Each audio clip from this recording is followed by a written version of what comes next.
DHX, you're trying to seduce me.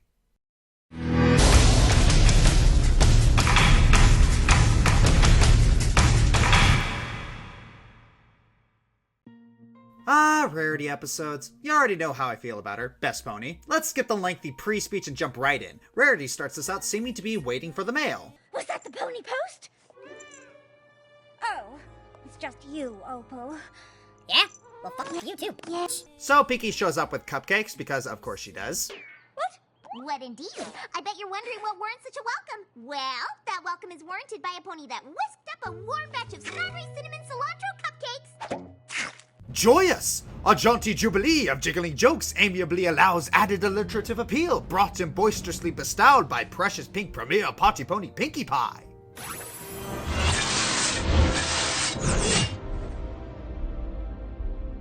Oh, trust me, this is easier than it sounds. It's surprising where people don't do it. A couple of people have pointed out that since Rarity's lifelong dream is about opening a shop in Canterlot, getting that shop should have been its own episode. And I sort of agree. I mean, this is her dream. Shouldn't she get an episode dedicated to achieving it? Well, I've looked around and, per usual, none of them have offered possible ideas for such an episode, just saying this should work because it feels like it should. However, let's indulge this claim and try to offer a solution. How does one get a shop in Canterlot, or any city for that matter? Well, obviously you have to purchase it when and if the space becomes available. Rather simple. It'd be really hard to stretch that kind of scenario out for an entire episode. Unless you want to have an episode where she just sits around waiting. Riveting. Could we have Surrey Polymer return from Rarity Takes Manhattan and compete with Rarity for it? Well, it would be cool to have a returning foil antagonist and we could get a cool image for Rarity. It's unlikely Surrey could come back seeing as she got caught cheating and her name is now Mud. And competing for shop space seems a little far-fetched, so that's obviously out. Maybe we could have Rarity trying to raise money for the shop? Now that would be a good scenario. We could have a lesson in handling donations or fundraising properly. Although, that would make Rarity seem short-sighted. I mean, if she's trying to open a shop in Canterlot, which is the capital and obviously richest area of Equestria, it wouldn't speak highly of her convictions to be that short-sighted, and it wouldn't speak highly of her character. If she doesn't realize that sort of financial investment would be very expensive, it would go against the built persona of the shrewd businessman and resourceful tactician we've come to know her as. So yeah, I personally can't think of any episode ideas that revolve around Rarity acquiring her shop in Canterlot that would manage to be entertaining and be logically sound. If you guys could come up with an idea, I'd be more than willing to hear it. My guess is the writers couldn't come up with a scenario as well. I remember the writers saying they included Applejack instead of Rarity in Spike at Your Service because they made Rarity look like a jerk with that scenario setup. Even though that doesn't save or justify the episode, it does bring up a point. The story structure and episode premises are the way they are for a reason, so I really feel it's prudent to give the writers the benefit of the doubt. Maybe they tried to come up with an episode for this concept and couldn't. Sometimes you are working with limitations. The way the story is set up, sometimes there's things you can do and there's things you can't do. By the way, still waiting on a Celestia episode, darn it! So, Rarity's friends show up at Canterlot Carousel because they apparently have nothing more important going on, and are introduced to a new character, Sassy Saddles. Even from the beginning, you can tell something's off about her. I mean, she's dressed in darker clothing, she was too exuberant about the boutique not closing, and she worked at many of the finest boutiques in Canterlot. Yeah, tip for employers, when someone says they worked at so many different places, it likely means they got fired from said places. I created a collection that beautifully revolves around the royal element of Canterlot. And it just so happens there's a hot new princess in Equestria. Depends on who you ask. I mean, sometimes the townsfolk worship the ground she walks on, other times it seems like they don't realize she exists. Or don't know she exists. Also, Sassy, darling, new princess? If Twilight being a princess is considered new to you, then you have no business being in something as trend-reliant as clothing business. In every poll Sassy Saddles took, you were the most popular princess. It wasn't Luna? Well, that's surprising. Hang on a tick, if some people don't realize who Princess Twilight is and don't give her the time of day because she's royalty, how is she the hottest new princess? So Rarity goes to open the boutique, but Sassy steps in and seems to be stealing Rarity's spotlight. Rarity's willing to give the benefit of the doubt, but her friends aren't feeling quite so generous.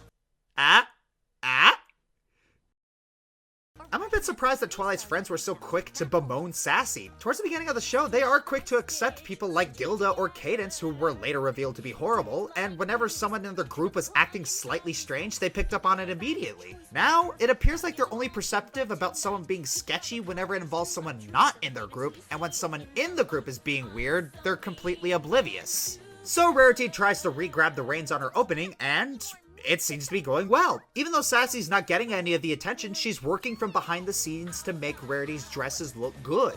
And Rarity's able to sense the mood well enough to improvise and roll with the presentation. It seems to be going well until initiative becomes borderline mutiny and she stomps over Rarity. I think any manager would want to strangle Sassy for doing that. I know I do. What are you talking about? You love when we can do things unexpectedly so you can take the credit for it. Point taken, but at least you don't change the name and force me to get worked into the ground. My research shows that your Rain in Stain name was a play on words that was both very confusing and quite unappealing. Ah, so it's anti-focus group testing. So, who was the focus group? Just her? How come I'm never asked to be in a focus group? Or a tester? I'm a critic. I have good ideas. Why don't people let me test things? Still salty about not getting into the Overwatch beta? I know 2 people who got it who didn't want it! So, Rarity is guilted into making 100 princess dresses without sweatshopping her friends this time. You know, for being a manipulative person, Rarity herself is easily manipulated. Oh, is that why you like her? You can relate. Oh, shut up! Is your job this episode just to make me feel like crap? Dude, your ego is bigger than Texas's love of the Second Amendment. You could do with some humility. Why did I write this?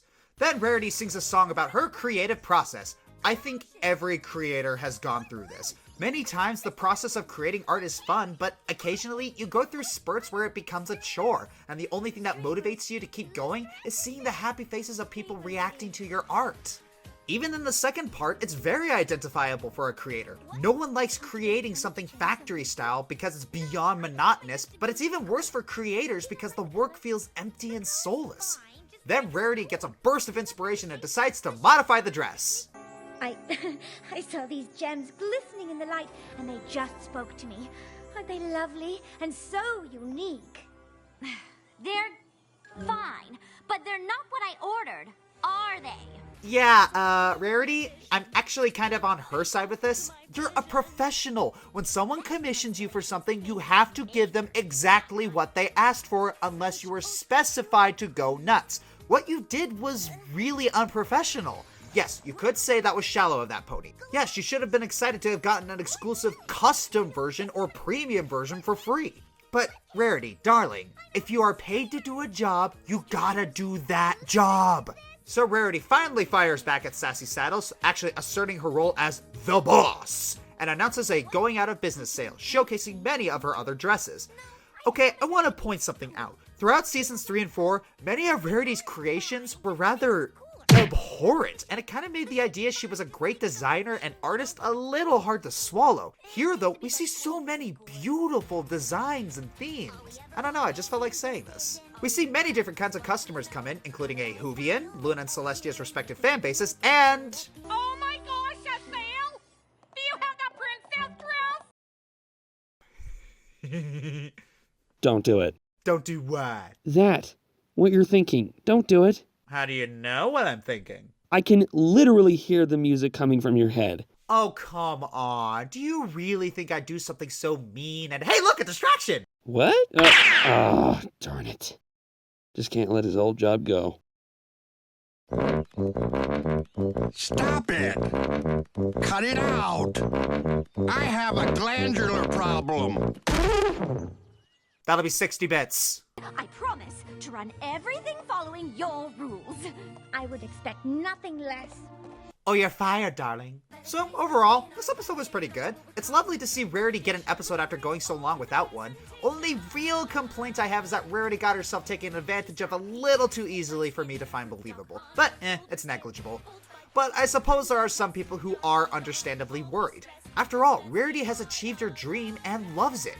Is there nowhere left for her to go now? Why should we care about Rarity or her journey anymore? What is she supposed to do now? It's simple. What if it's not everything I dreamed it would be? And what if it is? What do I do then? Well, that's the good part, I guess. You get to go find a new dream. There's nothing to worry about, guys. Don't take this too seriously.